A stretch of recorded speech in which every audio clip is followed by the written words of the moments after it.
राहुल गांधी ने कोरोना काल में केंद्र सरकार की उपलब्धियां गिनाते हुए मंगलवार को ट्वीट किया। फरवरी में नमस्ते ट्रंप, मार्च में मध्य प्रदेश में सरकार गिराई, अप्रैल में मोमबत्तियां जलवाई। राहुल ने आगे लिखा, मई में सरकार ने छठी सालगिरह मनाई, जून में बिहार में वर्चुअल रैली की, जुलाई में राजस्थान सरकार गिराने की कोशिश। इसलिए देश कोरोना की लड़ाई में आत्मनिर्भर है।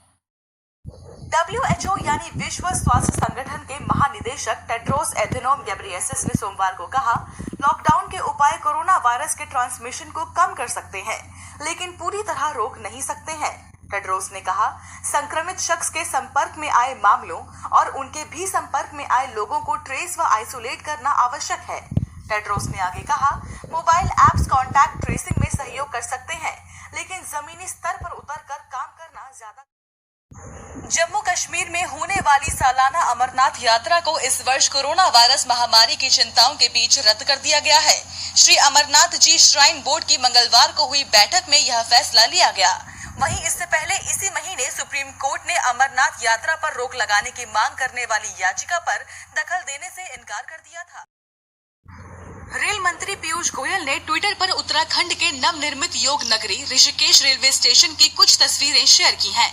गोयल ने इन तस्वीरों के साथ लिखा, 125 किलोमीटर लंबे ऋषिकेश कर्णप्रयाग रेल परियोजना के अधीन अपनी अलौकिक सुंदरता से मंत्रमुग्ध करता नवनिर्मित योग नगरी ऋषिकेश रेलवे स्टेशन। वहीं उत्तराखंड के मुख्यमंत्री त्रिवेंद्र सिंह रावत ने कहा है कि इस रेलवे स्टेशन तक ट्रेनों का आवागमन जल्द शुरू हो जाएगा। बॉलीवुड एक्टर्स जेनेलिया और रितेश देशमुख ने पौधों से मीट बनाने वाली कंपनी की शुरुआत की है और इसका नाम उन्होंने इमेजिन मीट्स रखा है। यह कंपनी पूरी तरह से वानस्पतिक तत्वों से मांस बनाती है, जैसे पी प्रोटीन, जो छूने और स्वाद में पशु मांस जैसे लगते हैं। जेनेलिया और रितेश की इस कंपनी ने आने वाले महीनों में पौधों से बने हुए कबाब, चिकन टिक्का और अन्य उत्पाद लॉन्च करने का लक्ष्य रखा है। भारत में पिछले 24 घंटों में कोरोना वायरस से 24,491 मरीज रिकवर हुए हैं, जिसके साथ ही देश में इस संक्रमण से ठीक या डिस्चार्ज होने वाले मरीजों की कुल संख्या 7,24,577 हो गई है। वहीं पिछले 24 घंटे में 37,148 नए केस सामने आने के बाद देश में कोविड-19 के कुल मामलों की संख्या 11,55,191 हो गई है। इसके अलावा इस संक्रमण से मरने वालों की संख्या बढ़कर 28,084 हो गई है, जबकि कुल मामलों में से 4,02,529 सक्रिय मामले हैं। एमपी में कोरोना वायरस के पाए गए 785 नए केस, कुल मामले हुए 24,000 के पार। मध्य प्रदेश के स्वास्थ्य विभाग के मुताबिक राज्य में मंगलवार को कोरोना वायरस के 785 नए केस दर्ज किए गए हैं, जिसके चलते कुल मामलों की संख्या बढ़कर 24,095 हो गई है। वहीं कोरोना वायरस से एमपी में अब तक 16,257 लोग स्वस्थ हो चुके हैं, जबकि इस संक्रमण के चलते 756 लोगों की मौत हो चुकी है।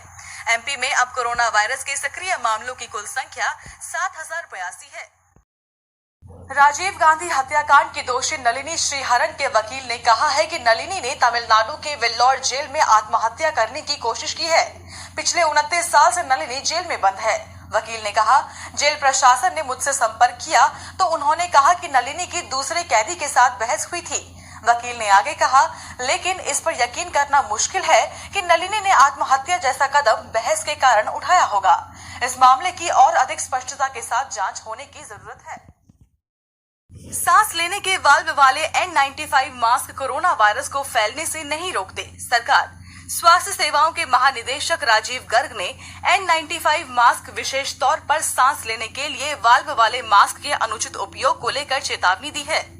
गर्ग ने राज्यों और केंद्र शासित प्रदेशों को एक पत्र लिखकर कहा, ये वाल्व कोरोना वायरस को मास्क के बाहर निकलने से नहीं रोकते हैं। गर्ग ने लिखा है, मैं आपसे आग्रह करता हूं कि सभी संबंधित लोगों को निर्देश दें कि वे फेस और माउथ कवर के इस्तेमाल का पालन करें और N95 मास्क के अनुचित इस्तेमाल को रोकें।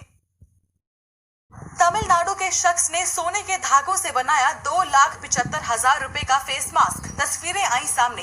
तमिलनाडु के कोयम्बटूर में एक सुनार ने सोने और चांदी के धागों का इस्तेमाल कर मास्क बनाए हैं। शख्स ने बताया, सोने के मास्क को 18 कैरेट सोने से तैयार किया गया है, जिसकी कीमत 2,75,000 रुपए है और चांदी के मास्क की कीमत 15,000 रुपए है। अभी तक इनके मास्क के लिए 9 ऑर्डर मिल चुके हैं। शख्स ने आगे बताया, मुझे पता था कि आम लोग इस तरह के मास्क लेने में समर्थ नहीं होंगे, लेकिन अमीर लोग इनका इस्तेमाल शादियों में कर सकते हैं।